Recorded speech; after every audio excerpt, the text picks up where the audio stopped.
जानते हैं, financial charts ना एक तरह से कहानी सुनाते हैं, लेकिन कुछ चार्ट्स की कहानी कहीं ज्यादा गहरी और दिलचस्प होती है। चलिए आज इसी की पड़ताल करते हैं। तो सोचिए जरा, एक लाइन चार्ट सिर्फ क्लोजिंग कीमतों को जोड़ता है, मतलब ये हमें कहानी का सिर्फ अंत बताता है। ट्रेंड का अंदाजा तो लग जाता है, पर दिन भर की जो असली हलचल थी वो कहानी तो अधूरी ही रह गई। तो फिर बाकी कहानी कहाँ है? दिन भर का वो उतार चढ़ाव, वो ड्रामा कहाँ गया?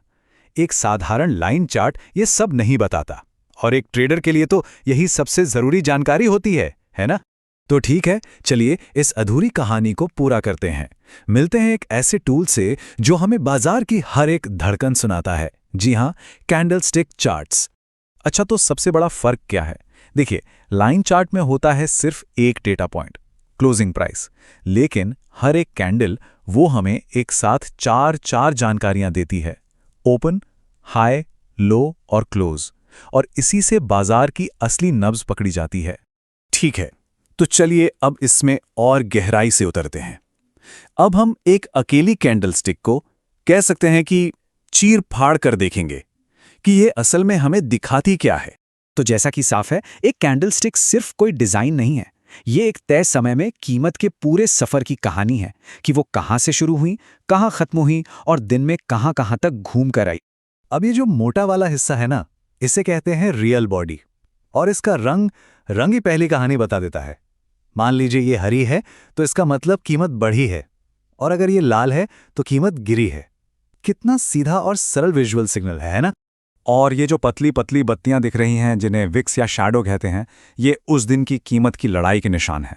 ये दिखाती हैं कि कीमत उस दिन में कहां तक ऊपर गई थी और कहां तक नीचे। तो संक्षेप में कहें तो हर एक कैंडलस्टिक में ये 4 कहानियां छिपी होती हैं: ओपन, क्लोज, हाई और लो। मतलब एक छोटे से पैकेज में कितनी सारी जानकारी मिल जाती है। ये जो बुल्स और बेयर्स वाली बात है ना, ये बाजार की लड़ाई को समझने का सबसे अच्छा तरीका है। सोचिए, अगर बॉडी हरी है तो समझ लीजिए बुल्स यानी खरीदार जीत गए, और अगर ये लाल है तो मतलब बेयर्स यानी बिकवाल उस दिन हावी रहे। तो अब हम एक कैंडल को पढ़ना जान गए हैं, लेकिन असली जादू तो तब होता है जब ये कैंडल्स एक साथ मिलकर पैटर्न बनाती हैं, और ये पैटर्न हमें बाजार की अगली चाल के बारे में संकेत दे सकते हैं। इसे ऐसे समझिए जैसे हम बाजार की अपनी भाषा सीख रहे हैं।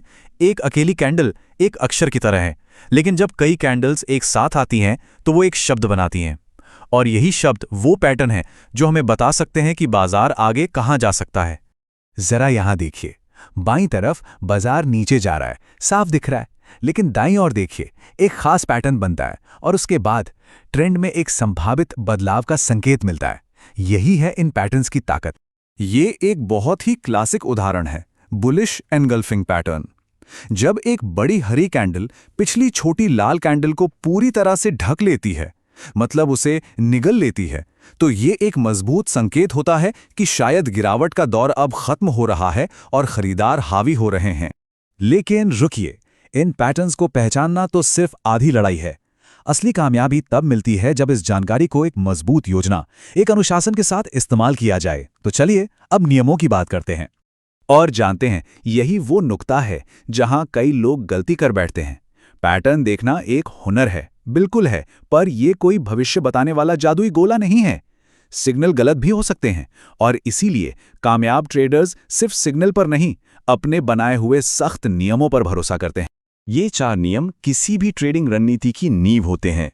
कब ट्रेड में घुसना है, अगर ट्रेड गलत गया तो नुकसान लेकर कहाँ निकलना है, यानी स्टॉप लॉस कहाँ लगाना है, कितना पैसा दांव पर लगाना है, और कब अपना मुनाफा या नुकसान बुक करना है।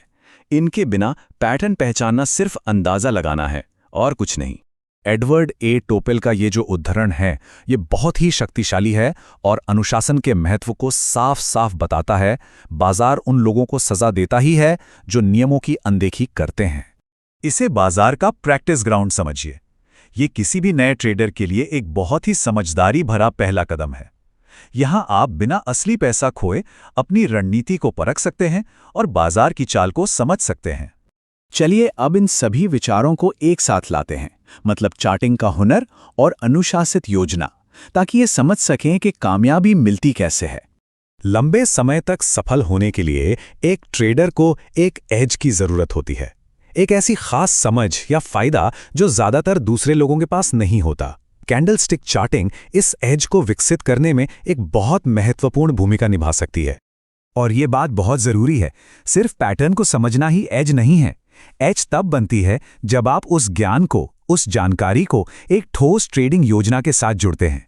मतलब टूल और रणनीति दोनों को एक साथ मिलकर काम करना होता है। तो सबसे जरूरी बात क्या है?